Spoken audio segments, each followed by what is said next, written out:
Let's talk about Facebook for a couple of minutes, because you had some really interesting observations there. You think it's a really, really important distribution channel, right? It is. I mean, if you want to distribute video content or really any kind of content, it's the #1 driver of traffic. There's no doubt about it. And it's a marketer's dream. You probably cannot segment or you cannot reach a target more accurately than you can now on Facebook because of all this information we've voluntarily given to Mr. Zuckerberg and co.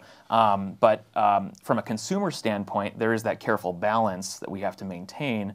And is Facebook becoming sort of a marketer's dream and a consumer's nightmare? And when we look at emerging platforms like Instagram and Snapchat and Vine, millennials, especially the younger set of millennials, are really gravitating there, and that's where the growth is happening. And Facebook is trying to sort of find that balance and maintain its user base. So Facebook for video content distribution is important? It's important, and obviously YouTube videos are getting tons of distribution on Facebook, and now Facebook itself is becoming a video platform. And of course, we talked about autoplay and the value that brings to the table. So they're definitely going to start butting heads. Yeah, you pointed out that with these autoplay videos that you can't just assume that the person is watching it, right? That we need some metrics around whether there's any attention paid to it, even if it was played. That's right. Right? Because if you think about right now the current state of autoplay on Facebook, the video is playing while you're scrolling up the screen, and also there's no sound. So what is the value of that impression, really? You have to actually go back and still really re-engage the video. So while it is great on paper in terms of visibility and reach, I definitely question the value of those views that are being counted. Yeah, I'd heard that described for an outstream video put into static content, not on Facebook, but just take a site that has written content. So you got the autoplay video right in the middle, and the person was trying to say, it takes you normally 30 seconds to read a full page of content, and by the time you read the content, the video was played and we got a view. And I remember thinking, well, yeah, you might get a view, but has the person even been looking at it? And that's where you're going, right? Yeah, it's kind of like when you drive on the highway and you pass billboards. Well, all those folks selling the billboard ads are saying that every car that drives by is an impression. Oh, that's great. I'm looking at the road and maybe texting too. I'm not looking at the billboard. Yep. So autoplay then has potentially, it can give you the reach, right? But you got to be sure that you're getting the attention put against it, right? I think is what you're saying. That's right. And personally, I think that autoplay is a blip. People became sort of blind to banner ads. That's where we're at today. Autoplay is either going to sort of disappear from our visibility, or too many users of these networks are going to sort of be repulsed by it, and they're going to have to rein it in a little bit. Yeah.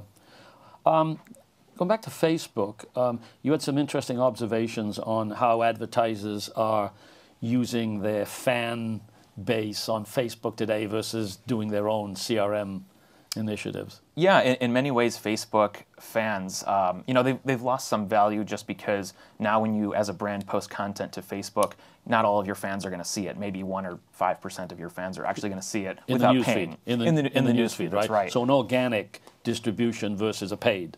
Exactly. So, from a sort of customer management standpoint, there is still value in that group, because if you've got a product that is used on a recurring basis and you want to upsell your current customers and fans, you can very easily target people who have liked your page. So, in that sense, there's a lot of value.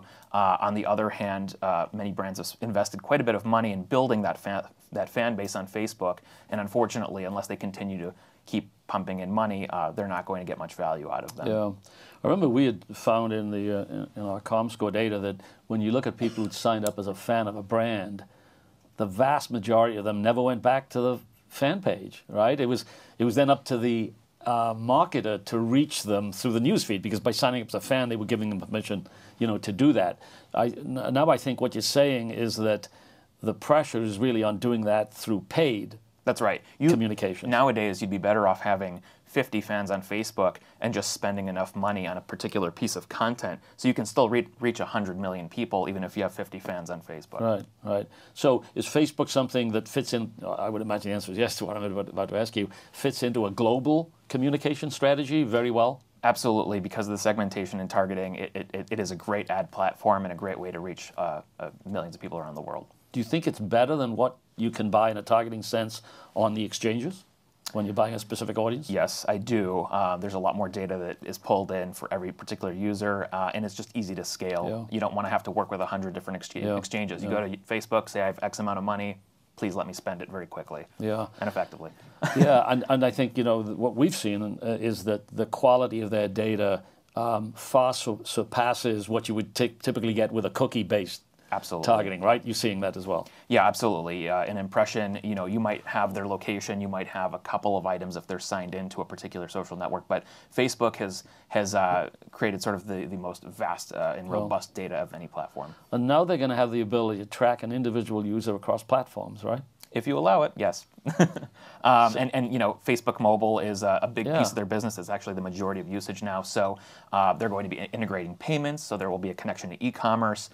They want to have end-to-end sort of experiences and make sure that marketers can track, you know, every element of the puzzle. But again, it's pushing. You know, how hard can they push into these realms and not irritate consumers? Just one final question then. Do you think that in the targeting world of tomorrow, where you have to be able to track a person or measure a person across platforms, that the ad money is going to flow to the guys who have that capability, like a Facebook or a Google or a Microsoft?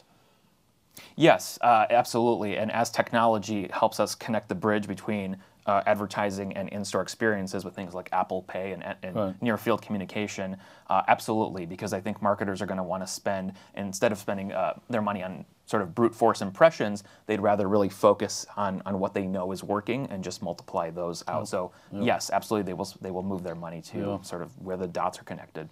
Exciting days ahead, huh? Absolutely. Okay, thanks a lot. Thanks. Good.